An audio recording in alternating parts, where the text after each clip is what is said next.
Alhamdulillahirabbil alamin, wassalatu wassalamu ala asyrofil anbiya'i wal mursalin wa ala alihi wa sahbihi ajmain. Asyhadu an la ilaha illallah wa asyhadu anna Muhammadan abduhu wa rasuluh, amma ba'd. 2021 ya.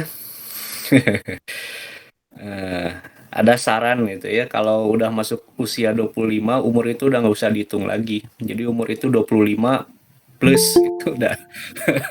Jadi selamanya muda gitu ya.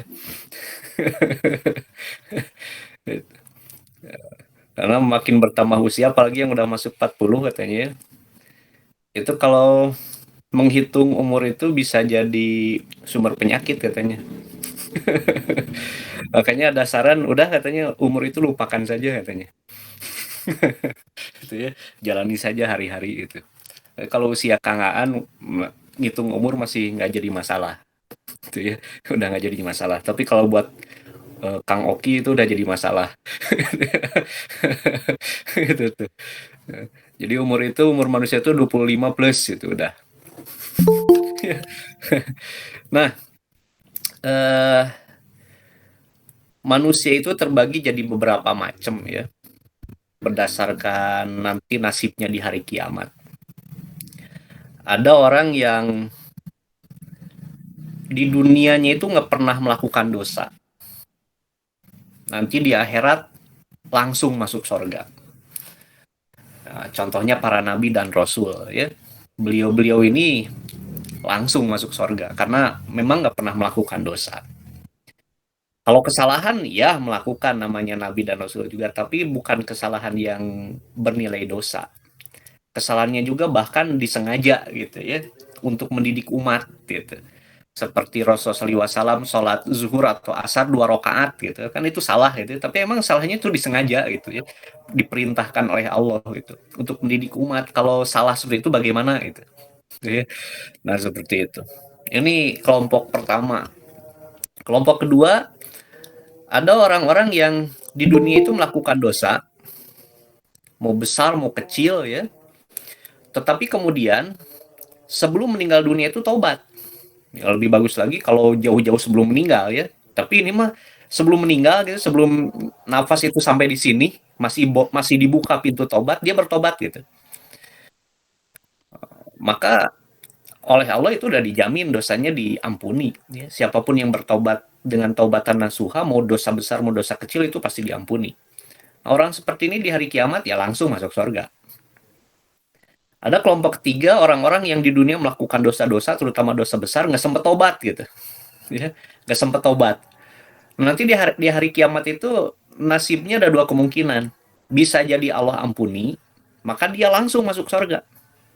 Seperti hadis bitokoh itu ya. Bitokoh bukan eh, apa ya, pokoknya mah itu hadis bitokoh lah ya. Di hadis riwayat Imam Ahmad itu hadisnya sahih. Orang yang melakukan banyak sekali dosa tapi diampuni sama Allah di hari kiamat. Gitu tuh. Langsung masuk surga. Ya. Ada juga yang kemudian di akhirat itu nggak diampuni sama Allah, itu nggak diampuni, maka dia masuk neraka dulu, ujung-ujungnya masuk surga gitu tuh.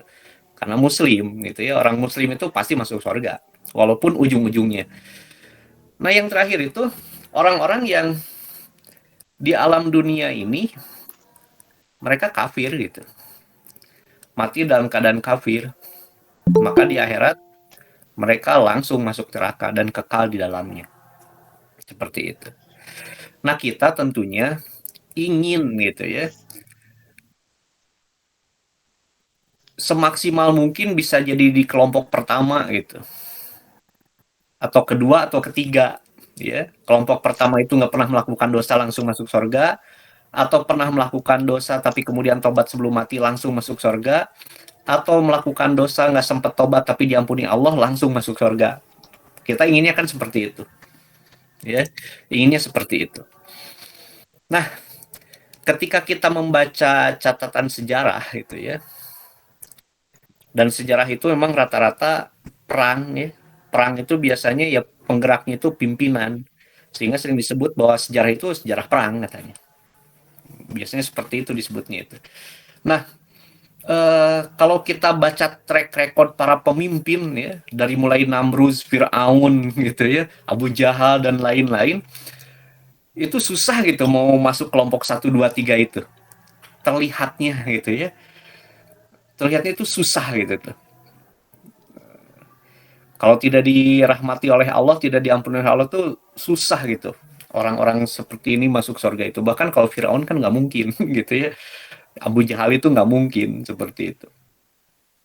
Nah kita akan lihat gitu ya. eh, Kenapa gitu ya. Kelompok seperti Firaun, Namrus gitu ya. Abu Jahal, dari pimpinan-pimpinan orang kafir, termasuk juga nanti pimpinan-pimpinan dari orang beriman seperti Asapah gitu ya. Itu kenapa sulit bergabung dengan kebenaran gitu. Iya, sulit sekali bergabung dengan kebenaran itu. Ya. Apa sih penghalangnya gitu tuh? Apa penghalangnya? Nanti kita akan lihat banyak contoh dalam catatan sejarah itu. Namun untuk kesempatan kali ini kita akan melihat sosok pemimpin yang baik, ya, pemimpin yang baik, yang jauh dari kesan-kesan negatif. Negatif ya pakai F gitu tuh, bukan pakai P. Negatif pakai F. Oh. Nah, namanya adalah Utsman bin Ertugrul. Bukan Utsman bin Affan, Utsman bin Ertugrul. Ada juga yang bacanya itu Urtugril gitu ya. Terserah lah ya. Pokoknya mah orangnya itu gitu ya. Utsman bin Ertugrul, pendiri dinasti Utsmani. Pendiri Kesultanan Utsmani yang nanti-nantinya berubah jadi Kekhilafahan Utsmani. Seperti itu. Utsman bin Ertugrul. Dalam kesempatan dalam beberapa kesempatan ke depan saya akan menggunakan buku yang ditulis oleh Herbert Adams Gibbons ya. Uh, ini seorang jurnalis katanya orang ini. Dan buku ini hanya membahas 4 sultan saja. Tidak membahas seluruh Sultan Utsmani tapi cuma 4. Ya, Sultan Utsman bin Ertugrul, kemudian anaknya Sultan Orhan, kemudian anaknya Orhan itu Sultan Murad, kemudian anaknya Murad yaitu Sultan Bayazid. Cuma 4. Tapi yang membuat istimewa buku ini buat saya gitu ya. Buku ini tuh membahas secara mendalam gitu, banyak pertanyaan-pertanyaan yang diajukan gitu ya, kemudian berusaha dijawab gitu oleh sang penulis.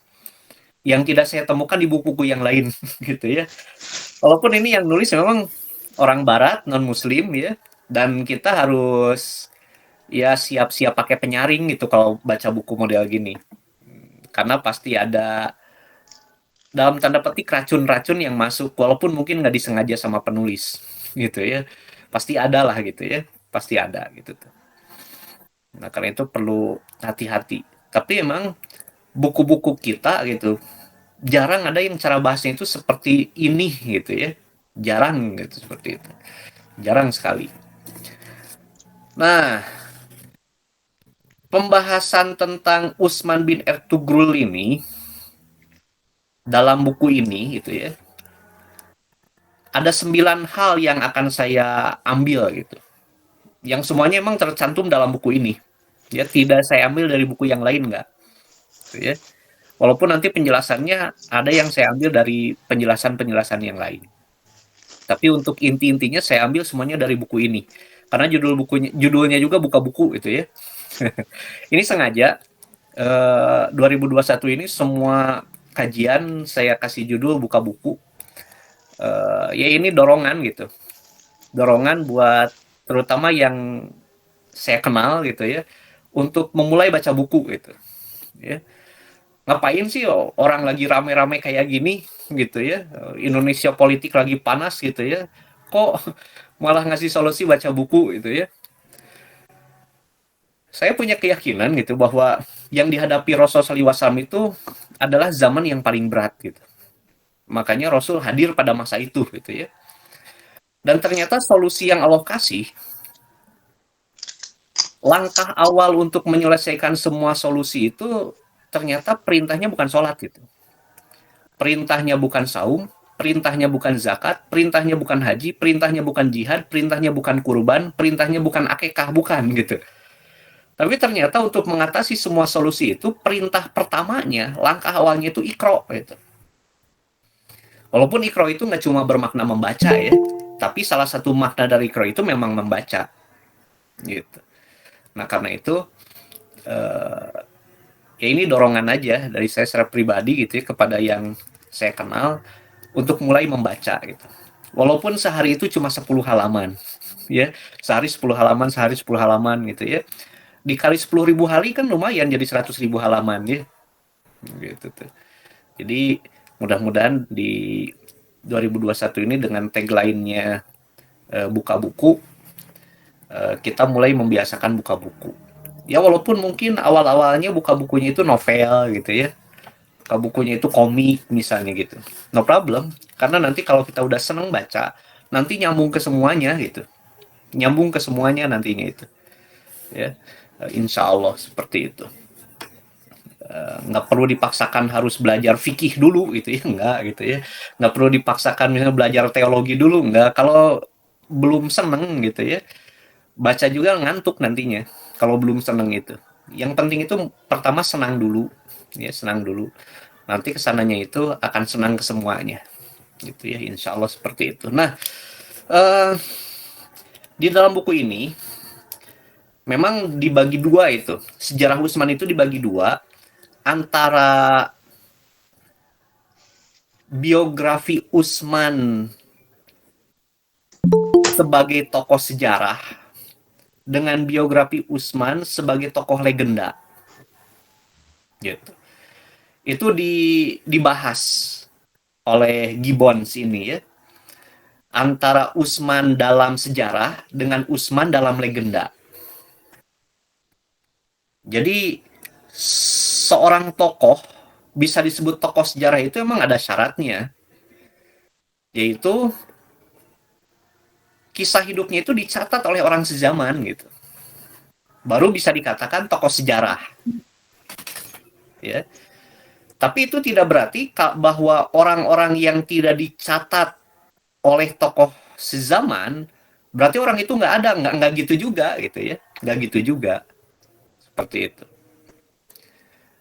Orang tidak masuk dalam daftar tokoh sejarah bukan berarti orang itu nggak ada. Ya, contohnya para nabi dan rasul. Hampir semua nabi dan rasul itu bukan tokoh sejarah gitu dalam pengertian tadi ya. Dalam pengertian bahwa mereka itu dicatat oleh tokoh sejaman. Gitu. Seperti Nabi Adam, siapa yang nyatat biografi beliau zaman beliau, kan nggak ada itu tuh. Nabi Nuh, siapa yang mencatat kisah Nabi Nuh di zaman beliau, kan nggak ada gitu tuh. Ya. Tapi itu tidak berarti bahwa Nabi Adam, Nabi Nuh itu nggak ada. Kenapa? Karena ada sumber yang justru lebih valid ya, bukan karena hujan, ada yang lebih valid itu tuh, yang menyatakan keberadaan mereka itu kitab suci, terutama Al-Quran yang tidak mungkin disentuh oleh kesalahan ya. Selain Quran ada Bible gitu yang menceritakan tentang Nabi Adam alaihissalam seperti itu. Nah, jadi ketiadaan mereka dalam catatan sejarah tidak menunjukkan bahwa mereka itu nggak ada gitu. Kemudian ada sumber yang lain yaitu cerita rakyat, tradisi lisan gitu ya, yang biasanya disebut legenda atau mitologi. Tapi legenda mitologi juga bukan berarti tidak mengandung kebenaran. Ada kebenarannya dalam mitologi itu. Cuma ya dari 1 ton mitologi kita mungkin cuma akan mendapatkan 1 gram kebenaran seperti itu. Tapi ya walaupun cuma 1 gram, kebenaran itu terlalu berharga untuk disia-siakan. Kalau sia-sia terlalu kasar, dikamu-kamukan gitu ya. Nah, seperti itu. Baik, jadi eh, ini ada 9 poin yang akan saya ambil dan ini dibahas gitu ya tentang apakah ini legenda atau ini fakta seperti itu. Yang pertama, masa hidup beliau. Masa hidup beliau itu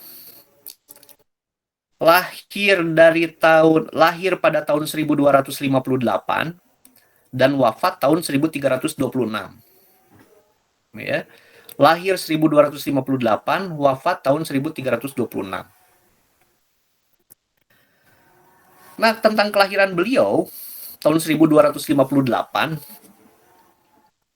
ini memberikan harapan gitu ya bagi kita sebagai umat Islam yang hidup dalam masa-masa keterpurukan. Jadi kita ini dari awal abad ke-18 ya sampai sekarang dunia Islam itu dalam kondisi terpuruk gitu. Tetapi dengan melihat biografi Utsman bin Ertugrul, kita jadi punya optimisme gitu bahwa keterpurukan ini akan segera berakhir. Kenapa? Tahun 1258 diketahui oleh luas gitu oleh banyak kalangan bahwa pada tahun itu pusat kekuasaan Islam atau pusat dunia Islam yaitu kota Baghdad itu diserang oleh pasukan Mongol. Diserang oleh pasukan Mongol yang dipimpin oleh Hulagu Khan namanya. Kota Baghdad dihancurkan ya, bahkan yang paling disayangkan oleh oleh para ilmuwan itu adalah buku-buku di kota Baghdad itu ditenggelamkan ke Sungai Tigris gitu. Sehingga ada yang berseloroh bahwa seandainya buku-buku itu tidak dimusnahkan oleh orang-orang Mongol, kita itu sekarang pikniknya bukan lagi ke Pangandaran. Pikniknya bukan lagi ke Pelabuhan Ratu. Pikniknya itu bukan ke Taman Safari, ya. Atau bukan ke Lombok gitu ya, bukan ke Bali, bukan, tapi kita akan piknik itu ke Bulan. Kalau piknik mah kan di Garut gitu ya. Ngerak dodol. Piknik mah. Jadi piknik kita itu ke bulan gitu tuh, ke Mars gitu ya. Seandainya buku-buku itu tidak dimusnahkan. Dodol piknik. Ya, ya dodol piknik. Piknik mah dodol. Nah, jadi dunia Islam itu dihancur leburkan oleh pasukan Mongol. Mulai dari zaman Hulagu Khan masih hidup itu ya. Itu jutaan orang disembelih itu oleh pasukan Mongol itu. Dunia Islam tuh hancur lebur. Tetapi di tahun yang sama, benih-benih kebangkitan itu sudah disemai gitu. Ya. Benih-benih kebangkitan itu sudah disemai. Pada tahun yang sama dengan kehancuran Baghdad, lahir gitu. Seorang bayi yang kelak akan mendirikan sebuah kekaisaran yang akan lebih besar daripada dinasti Abbas. Yaitu kekaisaran Utsmani.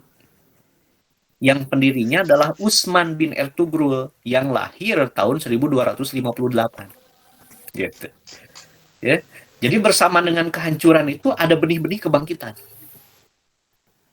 Ada benih-benih kebangkitan.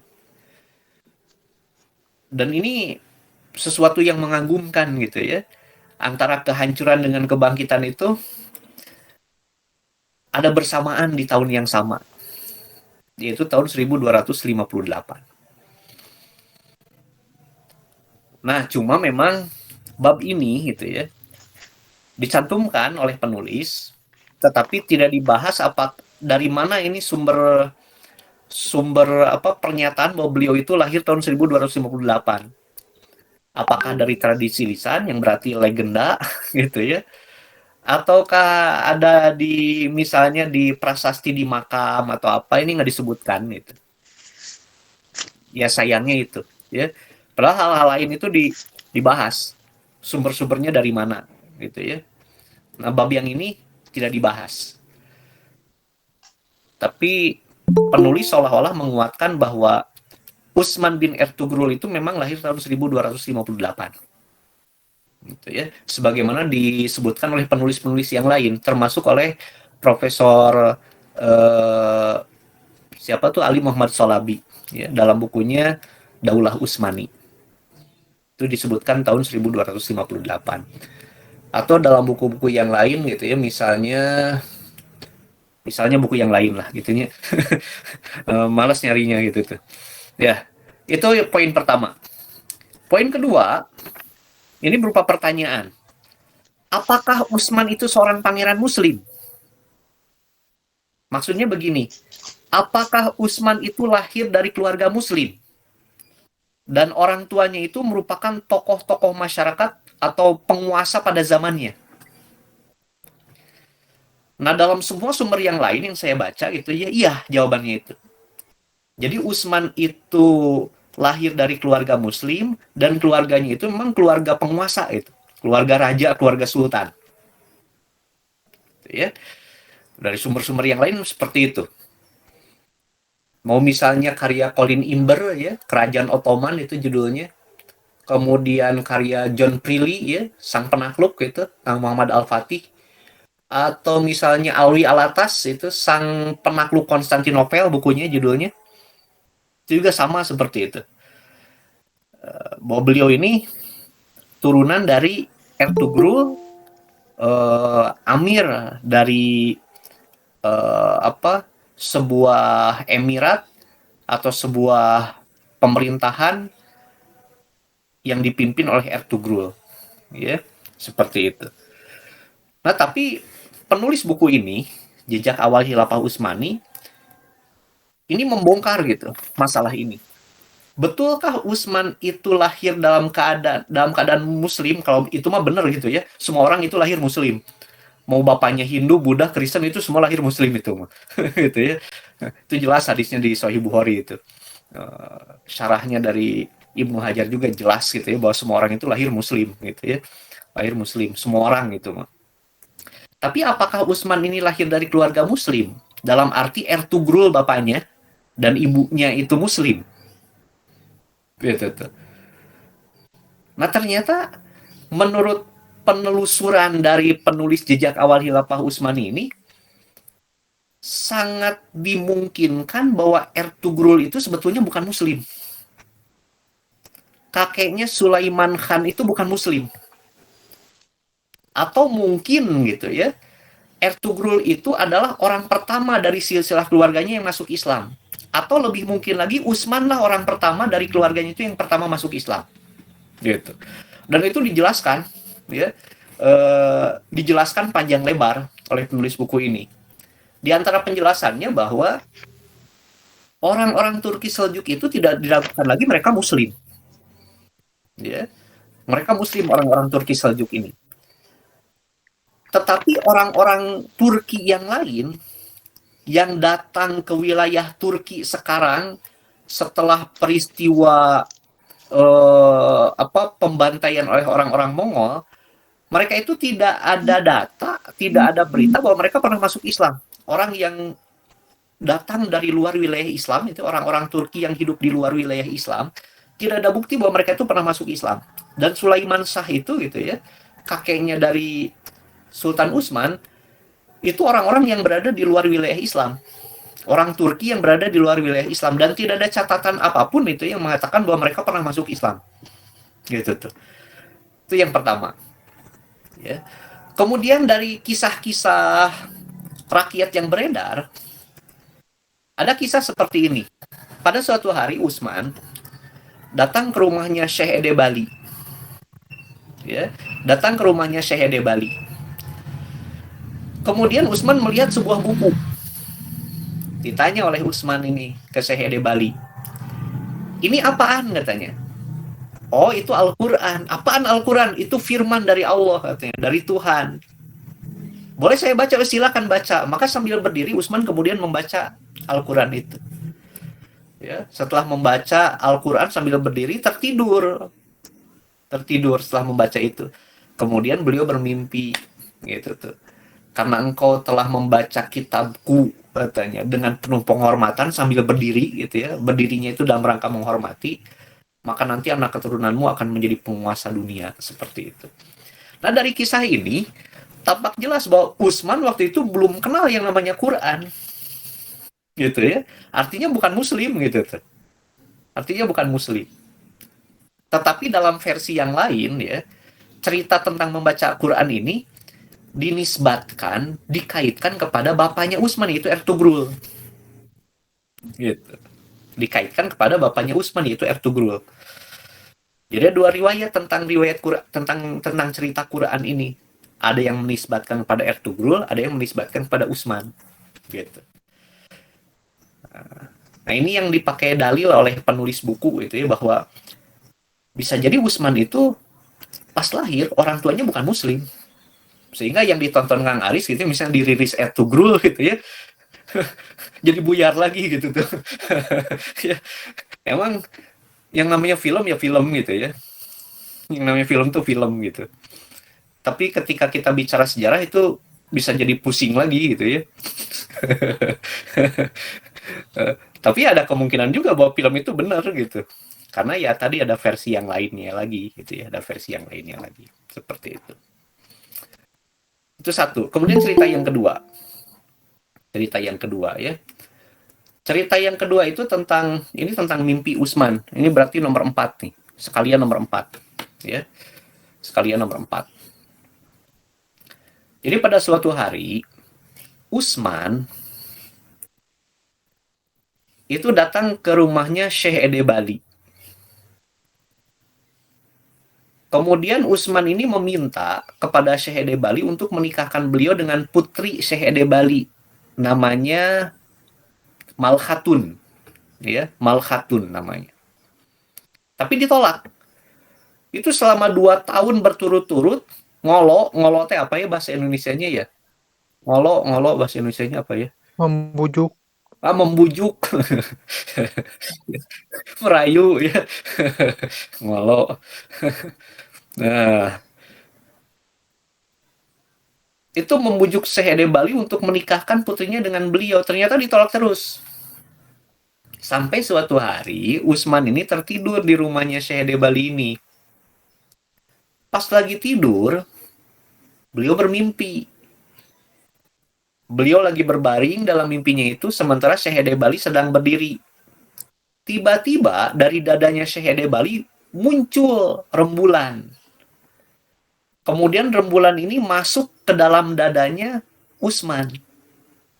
Tiba-tiba gitu ya, dari bawah perutnya itu tumbuh sebuah pohon yang sangat besar.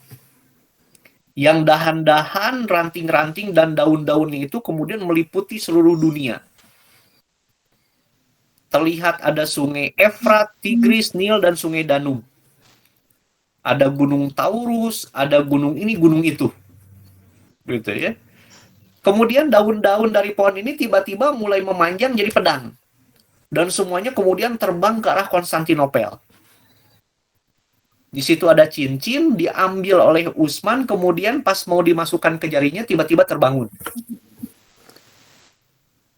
Begitu terbangun, dicari Syekh Ede Bali, diceritakan mimpinya. Nah, Syekh Ede Bali kemudian berpikir bahwa, oh ini peringatan dari Allah, agar saya menikahkan anak saya dengan Usman, agar semua yang dimimpikan itu tercapai. Katanya seperti itu. Nah, tapi dalam riwayat lain, mimpi ini bukan milik Usman, tapi milik bapaknya Ertugrul. Gitu tuh, dibalik gitunya. Jadi kalau dibaca versi-versinya itu tibaralik gitu tah. Otak riut gitunya. Kalau nonton film enak gitu. Semuanya itu apa? Lempeng gitu. Ngajalur ceritanya tuh gitu ya. Dan ketika saya nanya ke dokter Tiar ya, bukan asli Tiar, Tiar Anwar ya. Eh, temen itu temen pas kuliah beliau itu. Sebetulnya tugas sejarawan itu apa kata saya itu? Kata beliau tugas sejarawan itu ya membuat narasi sejarah katanya. Jadi sejarah itu seperti apa ceritanya, gitu ya. Dan itu biasanya oleh sutradara itu dilakukan dengan berhasil biasanya sutradara itu, ya membuat narasi yang lempeng gitu ya, nggak ada apa, nggak ada pertentangan, nggak ada friksi seperti itu. Jadi enak gitu kita Putus-putus. mengikutinya, ya putus-putus kayak ini ya kayak goyang putus-putus. Ya, nah jadi apakah Usman ini lahir dari keluarga Muslim? Ya, jawabannya kalau menurut penulis buku ini bukan. Sulaiman, kakeknya Utsman itu bukan Muslim. Ertugrul itu mungkin Muslim, mungkin bukan, tapi besar kemungkinannya bukan.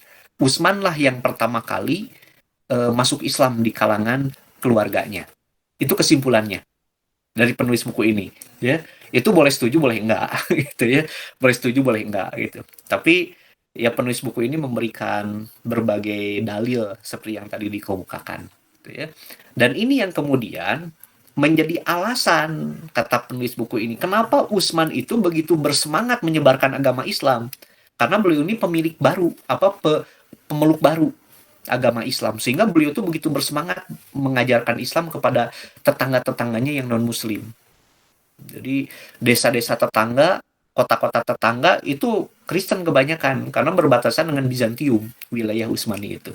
Nah, ini yang menjadi alasan kenapa Utsman itu begitu bersemangat menyebarkan Islam. Karena beliau itu adalah pemeluk baru agama Islam, katanya seperti itu. Ya.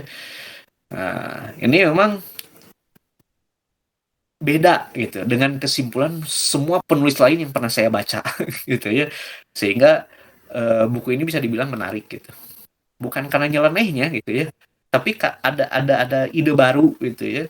Ada dalil-dalil baru walaupun ya bisa disanggah dalilnya gitu ya.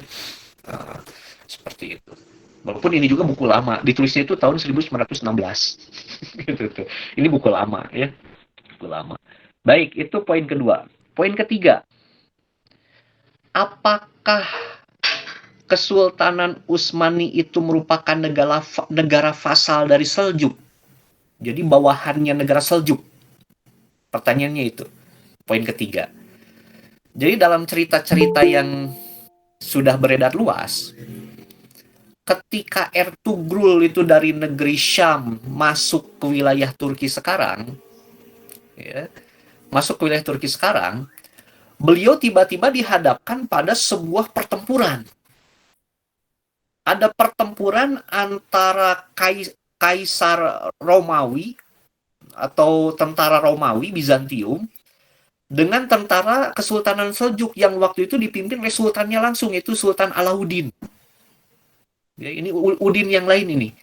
Ya, Alauddin gitu ya. Kan Udin macam-macam ya. Ini Sultan Alauddin gitu. Nah, Sultan Alauddin dalam posisi terdesak. Ini sebetulnya kisah ini juga ada dua versi. Ada yang mengatakan berperang dengan Bizantium, ada yang mengatakan berperang lawan Tatar. Ya. Ada dua versi ini. Tapi ini sekali lagi ini cerita rakyat gitu ya. Bukan catatan sejarah. Sultan Alauddin sedang bertarung dengan pasukan kafir lah istilahnya seperti itu. Dan kalah terdesak gitu. Ertugrul hadir pada saat itu. Nah, kemudian diskusi dengan teman-temannya, dengan orang-orang yang serombongannya para pengungsi ini.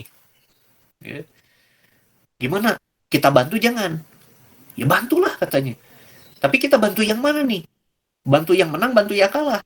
Kalau bantu yang menang atau bukan ksatria, kita bantu yang kalah saja, katanya seperti itu. Nah, akhirnya Ertugrul ini bergabung dengan Sultan Alauddin.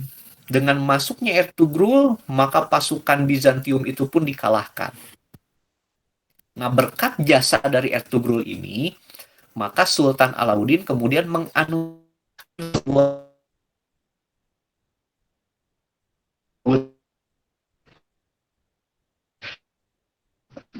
disebut yang menjadi cikal bakal wilayah Utsmani. Nah, cerita yang berkembang di mana-mana ya seperti itu. Kita mau dengar ceramah siapapun ya seperti itu ceritanya. Kita baca karya siapapun ya begitu ceritanya. Tapi betulkah demikian gitu ya? Nah, ini kemudian diulas gitu oleh sang penulis buku. Bahwa itu nggak mungkin katanya. Nggak mungkin Ertugrul itu bersama dengan wilayahnya di Sugut atau Sogut merupakan bagian dari Kesultanan Seljuk. Kenapa? Karena Kesultanan Seljuk udah nggak ada. gitu tuh. Masalahnya itu gitu tuh. Jadi mulai dari serangannya Jengiskan tahun 1221 itu, kemudian masuk tahun 1443 ketika pasukan Mongol itu menyerang Seljuk Rum yang beribu kota di kota Konya namanya ya. Konya, Konya, Konya, tempat lahirnya sufi penyair besar itu Jalaluddin Rumi. Nah, itu dikuasai oleh orang-orang Mongol. Ini sebelum Baghdad runtuh ya. Baghdad 1258. Konya duluan. Diserang kota Konya itu oleh pasukan Mongol 1243 dan kalah. Kalah. San Alauddin Kaikubad waktu itu nama ininya ya, nama sultannya bukan Kaikusro. Kaikusro. Nama sultannya itu. Kalah. Sehingga semenjak kekalahan 1243 itu, para sultan Seljuk itu cuma punya gelar sultan saja. Sementara kekuasaan di wilayah-wilayah Seljuk itu milik gubernur-gubernur Mongol. Jadi tidak mungkin ada sultan yang namanya Alauddin memberikan wewenang kekuasaan kepada Ertugrul, karena memang sudah tidak ada penguasa Seljuk yang berkuasa, udah nggak ada gitu tuh. Sejak 1243 gitu ya. Sehingga tidak mungkin cerita-cerita yang berkembang itu diyakini benar bahwa Utsmani itu wilayah awalnya merupakan vasal dari wilayah Turki Seljuk atau Seljuk Rum waktu itu. Gitu ya. Nah, itu kesimpulan dari penulis. Itu poin ketiga. Jadi ini dari 3 poin ini, 2 poin itu sudah dirombak total oleh sang penulis gitu ya. Apakah Utsman itu seorang pangeran muslim, lahir dari keluarga muslim, itu dibantah. Yang kedua, apakah Utsmani itu vasalnya Seljuk, itu pun dibantah. Dan memang bantahannya kalau saya lihat gitu ya, dari sejarah umum yang berkembang waktu itu memang masuk akal sih gitu ya, pembahasannya ini. Memang seperti itu gitu tuh. Sejarah umumnya itu. Jadi ketika diceritakan bahwa Sulaiman Shah itu punya wewenang besar ketika berada di wilayah Mahan gitu ya, punya 50.000 anggota keluarga yang mengikutinya. Ini memang kesan-kesannya itu nggak masuk akal gitu. Kemudian tadi ya Ertugrul mendapatkan tanah perdikan dari Sultan Alauddin. Itu memang nggak masuk itu lewat cerita umumnya. Kemudian operasi-operasi militer Ertugrul, operasi-operasi militer Utsman gitu ya, ke wilayah-wilayah Bizantium, itu pun tidak bisa diverifikasi. Kenapa? Karena orang-orang Turki lain selain Utsmani itu memang udah menyerang wilayah-wilayahnya Romawi, Bizantium. Dan itu ada catatannya. Seperti Emirat Mentese, Emirat Karaman misalnya gitu ya, menyerang wilayah Trakia di Eropa gitu ya. Menyerang Pulau Kios, menyerang Pulau Lesbos misalnya gitu ya. Itu ada catatannya. Sementara orang-orang Utsmani itu nggak ada catatannya. Gitu ya. Nah, seperti itu. Itu poin ketiga. Sekarang kita masuk poin keempat. Mimpi Utsman. Mimpi Utsman. Tadi sudah kita sebutkan 2 dari sekian mimpi Utsman. Yang pertama mimpi melihat Quran, ya. Bukan mimpi melihat Quran, mimpi setelah melihat Al-Quran. Tapi ini kebanyakan dinisbatkan pada Ertugrul. Yang kedua mimpi menaklukkan Konstantinopel. Gitu. Nah, mimpi ini yang kemudian nanti di ditepakeun naonnya bahasa ini, bukan ditepakeun, dikabarkan gitu kepada para penggantinya Utsman. Utsman menceritakannya pada Orhan, Orhan menceritakannya pada Murad, Murad menceritakannya pada Bayazid, Bayazid menceritakannya kemudian kepada Muhammad, Muhammad menceritakannya kepada Murad, Murad menceritakannya pada Muhammad Al-Fatih, seperti itu. Buat nenek moyangnya yaitu Utsman itu mimpi menaklukkan Konstantinopel. Nah, di sini kita belajar gitu ya tentang peran mimpi. Tentang peran mimpi. Mimpi itu emang ada 2, ya. Ada mimpi di malam hari dengan mata terpejam, ada mimpi di siang hari dengan mata bolotot. Gitu tuh, ya. Kalau mimpi di siang hari dengan mata bolotot namanya cita-cita gitu. Namanya cita-cita ya. Nah, tapi kalau mimpi di malam hari dengan mata terpejam, itu kemungkinannya ada tiga. Pertama, mimpi itu bisa jadi berasal dari hawa nafsu. Kita punya keinginan yang tidak tercapai, ya, atau belum tercapai, maka masuk ke alam bawah sadar dan muncul dalam bentuk mimpi. Gitu. Muncul dalam bentuk mimpi. Ini disebutkan oleh Rasulullah SAW tiga jenis mimpi ini. Yang pertama itu mimpi dari diri sendiri. Ya. Cita-cita yang tidak tercapai, keinginan yang tidak tercapai, seperti itu. Ini mimpi jenis pertama. Mimpi jenis pertama. Ya. Mimpi jenis kedua adalah mimpi yang berasal dari setan. Jadi hebat-hebatnya setan gitu ya. Begitu fokus ke pekerjaannya setan itu, sampai-sampai ketika manusia tidur pun setan itu nggak berhenti menggoda gitu. Hebat-hebatnya setan tuh gitu. Sampai-sampai pas orang yang digodanya tidur gitu, setan mah nggak berhenti menggoda gitu. Tidur pun digoda gitu. Hebatnya setan itu, ya. Begitu apa ya? Kalau pekerjaan tuh namanya apa ya? Begitu semangat gitu menjalankan tugas itu yang namanya setan. Ya, uletnya karena jantan kupu-kupu ulet mah. Itu ya. Eh, jadi penuh pengabdian ke pekerjaan kayak gitu ya, yang namanya setan itu. Sampai manusia yang digodanya tidur pun tetap digoda tidur itu. Itu setan tuh seperti itu. Ya, setan seperti itu. Kan di antara kita nggak ada tuh yang sambil tidur tuh sambil mengerjakan tugas kan nggak ada itu ya. Itu tuh. Setan mah tetap we ngerjain itu tuh. Ngerjain tugasnya kita tidur tetap we digodain. Nah, di antara mimpi yang berasal dari setan itu mimpi-mimpi yang eh, gak jelas gitu ya, menakutkan seperti itu. Itu mimpi-mimpi dari setan. Seperti contohnya dalam Sahih Bukhari, Rasulullah SAW didatangi oleh seorang laki-laki yang setengah berlari sampai di depan Rasul dengan terengah-engah, kemudian mengatakan, Rasulullah tadi malam saya mimpi ada orang yang memenggal kepala saya, kemudian kepala saya itu ngagulutuk gitu. Ngagulutuk apa ya bahasa Indonesia-nya? Ngagulutuk apa bahasa Indonesia? Menggelinding gitu ya. Sampai kepala saya menggelinding gitu.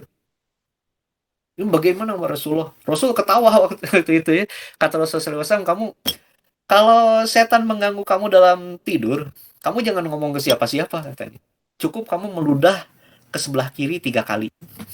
Gitu tuh. Itu ya. Jadi mimpi dari setan itu. Mun kita mah erup-erup gitu ya, erup-erup gitu. Ini mimpi dari setan. Ya walaupun ada proses fisiknya ya, proses fisiknya itu darah yang terhambat misalnya gitu tuh. Itu fisiknya. Tapi mimpinya sendiri itu produk dari setan. Ya, erup-erup gitu tuh. Saya pernah baca majalah Intisari tahun 80-an gitu ya. Saya bacanya tahun 90-an gitu. Di Masjid Al-Mukimin ada majalah Intisari. Ya, Intisari. Itu dibahas tentang erup-erup. Erup-erupnya bahasa Indonesianya apa ya? Erup-erup. Apa coba? Erup-erup. Ketindih ya, ketindih mah bahasa Jawa juga. Ya, bahasa Inggrisnya apa? Udah susah nih erup-erup lah. Ya, erup-erup. Nah, yang saya heran gitu ya, di majalah itu dibahas seperti ini. Belum ada bukti orang mati karena mimpi erup-erup. Gitu. Yang jadi pertanyaan saya itu, lamun nya itunya orang yang mimpi itu meninggal karena erup-erup kumarek nyarita nah itu tah. Itunya lu saya mau teh karena erup-erup kan mau mungkin gitu tuh. Itunya. Eh, rada aneh tuh. Ya, gimana? Mati suri. Nggak mati beneran ya mah. Kan Mati suri. tulisan oke, belum pernah ada bukti bahwa orang itu bisa mati karena erup-erup gitu, karena apa ketindih gitu tuh. Tentunya. Kalaupun orang ada mati karena ketindih, karena erup-erup gitunya, kumarek nyari tanah coba. Gitu ya. Itu sesuatu yang aneh itu yang pernah saya baca gitu ya. Itu tentang cerita-cerita seputar mau meninggal itu ya, ditulis dalam majalah itu. Seperti orang lihat ke kaca tapi yang terlihat tuh bagian belakangnya gitu. Itu tanda mau meninggal katanya. Ngenteng kan harusnya mah kelihatannya muka itunya, dia mau bagian belakangnya yang kelihatan tuh gitu. Nah, seperti itu mata rame dibaca weh. Nah, yang terakhir mah eta bab katindih eta belum ada bukti yang mengatakan bahwa ketindih itu bisa mengakibatkan kematian katanya seperti itu. Dua ya. Yang ketiga mimpi dari Allah. Mimpi dari Allah. Mimpi dari Allah itu terang, jelas gitu. Seperti mimpi Rasul SAW menjelang kenabian. Ya. Beliau bermimpi yang jelas, seperti jelasnya apa fajar menyingsing. Bukan menyingsing ya, menyingsing. Menyingsing beda deui eta. Seperti fajar menyingsing, menyingsing gitu ta. Jelas gitu tuh. Karena kan waktu itu perpindahan dari gelap ke terang gitu ya. Jelas mimpinya itu. Dan mimpi dari Allah ini bukan cuma milik orang beriman, orang kafir juga bisa. Seperti Fir'aun zaman Nabi Musa kan mimpi dari Allah itu mimpi benar. Iya. Mimpinya raja zaman Nabi Yusuf, mimpinya dua penghuni penjara zaman Nabi Yusuf. Itu kan orang-orang kafir unggul, tapi itu mimpi dari Allah gitu. Mimpi dari Allah, ya. Nah, jadi mimpi Usman ini jika benar gitu ya, itu mimpi dari Allah. Tidak semua mimpi itu harus kita berlakukan sebagai bunga tidur. Itu riba. Bunga tidur itu riba gitu. Ya. Itu bunga bank riba atau tidak? Itu memang diperdebatkan oleh para ulama ya. Kalau riba itu ulama semua sepakat haram. Semua ulama sepakat riba itu haram. Cuma apakah bunga bank itu riba atau bukan itu para ulama beda pendapat. Ya. Para ulama beda pendapat. Ulama kita Indonesia mayoritas mengatakan itu riba haram. Tapi ulama Mesir mayoritas mengatakan itu bukan riba halal. Gitu tuh. Ya. Seperti itu. Nah, mana nu bener walau alam dah kita bukan ulama ya. Kata ulama yang satu mah nu bener ya nu haram gitu tuh. Kata ulama yang lain nu bener nu halal gitunya gitu ulama. Gitu tuh. Ada kita mah ya nggak bisa menentukan mutlak nu bener nu ya nggak bisa. Kita mah paling ngikut aja, ngikut anu mana kita gitunya. Ya di Indonesia mayoritas mengatakan haram gitu tuh. Ya mungkin kita ikut yang mayoritas gitu ya. Seperti itu. Baik, itu poin keempat. Poin kelima, Syekh Ede Bali. Nah, penulis buku Jejak Awal Khilafah Utsmani ini memberikan sebuah kehormatan buat Syekh Ede Bali yang oleh penulis itu disebut sebagai misionaris besar Islam, katanya gitu. Ya, misionaris besar Islam. Karena si penulis ini meyakini Utsman bukan muslim awalnya. Bapaknya Ertugrul bukan muslim awalnya, ya. Tetapi kemudian lewat dakwahnya Syekh Ede Bali yang melihat gitu ya bahwa Utsman ini punya kelebihan dari sisi karakter, dari sisi kepemimpinan dan lain-lain ya, apalagi Utsman ini adalah anaknya kepala suku, anaknya Ertugrul gitu ya, yang nantinya bakal jadi kepala suku juga. Ini melihat ada kelebihan gitu dari menurut Syekh Ede Bali. Maka kemudian kalau kata orang MLM di prospek gitu tah. Ya, di prospek Utsman bin Ertugrul ini. Dan ternyata berkat dakwah Syekh Ede Bali, Utsman masuk Islam gitu. Utsman masuk Islam. Dan kemudian diarahkan oleh Syekh Ede Bali gitu ya. Utsman ini untuk menjadi penyebar Islam di 3 benua. Di Afrika, Asia, dan Eropa. Dan ternyata sukses. Nah, ini jasa besar dari Syekh Ede Bali. Jadi perlu gitu ya, setiap zaman itu ada orang-orang seperti Syekh Ede Bali ini. Kalau di zaman Muhammad Al-Fatih ada Syekh Aksamsuddin gitu kan ya. Di zamannya Sultan Alp Arslan ada Syekh Muhammad ya. Dan di berbagai zaman itu ada ulama-ulamanya. Ada ulama-ulamanya. Kalau di Indonesia ada yang dikenal dengan Wali Songo seperti itu. Ini ulama-ulama besar itu yang punya peran untuk mengarahkan sejarah. Ya. Dan pada zaman Utsman, orangnya adalah Syekh Ede Bali ini. Di Indonesia siapa zaman sekarang? Allahu a'lam gitu ya. Siapa nih di Indonesia zaman sekarang gitu ya? Orang yang seperti ini. Orang yang seperti ini. Gitu ya, yang bisa memilih eh, tokoh-tokoh yang punya masa depan cerah gitu ya. Kemudian mengarahkannya untuk kepentingan Islam. Siapa kira-kira di Indonesia? Gitu ya. Allahu a'lam ya, saya nggak tahu. Itu poin kelima. Poin keenam yang dibahas oleh Herbert Gibbons ini tentang nama Utsmani.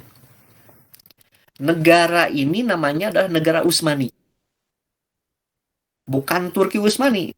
Orang Utsmani itu nggak senang disebut Turki. Karena Turki itu dikenal sebagai orang-orang barbar yang kejam. Ya. Dan orang Utsmani ini dibahas di sini, itu memang intinya orang Turki. Intinya orang Turki. Orang Utsmani itu. Tetapi, ya, nanti bergabung banyak bangsa yang menjadikan Utsmani itu bukan lagi Turki gitu tuh. Utsmani itu mirip Amerika sekarang. Kalau kata penulis ya. Utsmani itu mirip Amerika. Amerika itu apa? Amerika itu adalah kumpulan dari orang Afrika ya. Uh, ras Inggris, ras Itali, ras Jerman, ras Bosnia ya. Itu ngumpul di sana di Amerika. Itulah Amerika. Ya. Itulah Amerika. Nah, Utsmani itu seperti itu. Utsmani itu terdiri dari beragam ras, suku, bangsa, bahasa, agama. Walaupun intinya Turki ya, intinya Turki, tapi di situ ada Ibrani, di situ ada Albania, ya. Di situ ada Arab, di situ ada Persia, di situ ada Bulgaria, di situ ada Serbia, di situ ada Hongaria, di situ ada Yunani, ngumpul gitu. Bahkan unsur Turkinya itu sedikit. Karena wilayah Turki sebelah timur itu bukan wilayah Utsmani. Gitu. Utsmani itu di Turkinya cuma sedikit zaman itu gitu ya, zaman awal itu. Nah, yang jadi perhatian dari penulis, bangsa ini disebut bangsa Utsmani, para pengikut Utsman. Ini menunjukkan bahwa Utsman ini orang yang istimewa gitu. Sampai-sampai namanya dijadikan nama bangsa. Genghis Khan, sehebat-hebatnya Genghis Khan, namanya nggak dijadikan nama sebuah bangsa. Gitu. Timur Leng, sehebat-hebatnya Timur Leng, negaranya nggak disebut namanya nggak disebut nama bangsa. Gitu. Begitu juga tokoh-tokoh yang lain gitu ya. Tapi Utsman namanya dijadikan nama sebuah bangsa. Ini menunjukkan bahwa Utsman ini orang besar. Walaupun kata penulis ya, kita tidak mengerti catatan apapun gitu tentang karakter Utsman itu seperti apa, tapi dari prestasinya kita bisa menilai siapa Utsman. Dengan namanya dijadikan nama sebuah bangsa itu sudah jadi jawaban yang cukup bahwa Utsman ini orang yang istimewa, katanya seperti itu. Ya, orang istimewa. Ya, kata-kata seperti ini menyenangkannya kenapa ini ditulis bukan orang Muslim gitu yang nulisnya gitu ya. Dan ini ditulis pada periode ketika dinasti Utsman ini lagi runtuh. Tahun 1913 itu runtuh ya. Ini tahun 1916 ini ditulisnya itu. Bentar lagi itu betul-betul hancur itu Utsmani. Ini tulisnya 1916 buku ini. Gitu. Baik, itu poin 6. Sekarang kita masuk poin 7. Ini dikit lagi ya. Perang Bapeon. Gitu tuh. Atau Perang Pelekanon disebutnya. Tahun 1301. Nah, inilah untuk pertama kalinya nama Utsman itu tercatat dalam sejarah pada perang ini.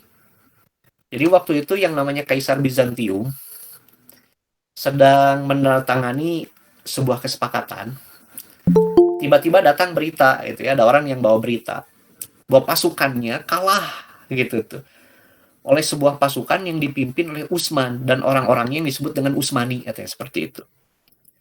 Dan kisah ini ditulis oleh penulis pada masa itu namanya George Pakimeres. Sampai sekarang bukunya masih ada itu.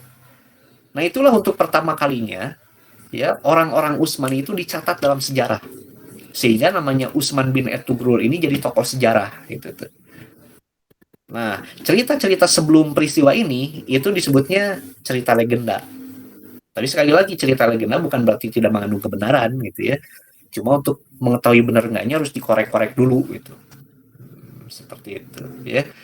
Nah, ini untuk pertama kalinya dinasti Utsmani itu masuk ke panggung sejarah tahun 1301.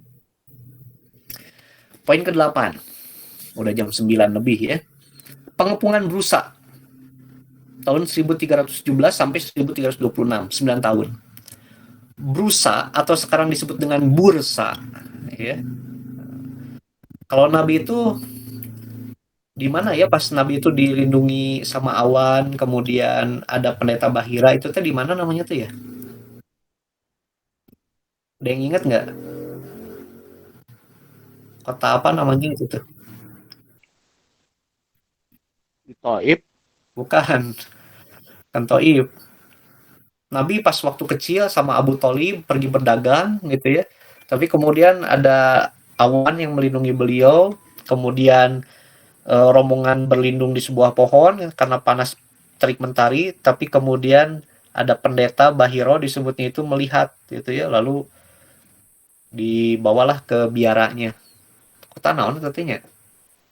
Kalau di Jordan. Ya di Jordan. Ada yang apa Bu Nani nu kantos kali itu?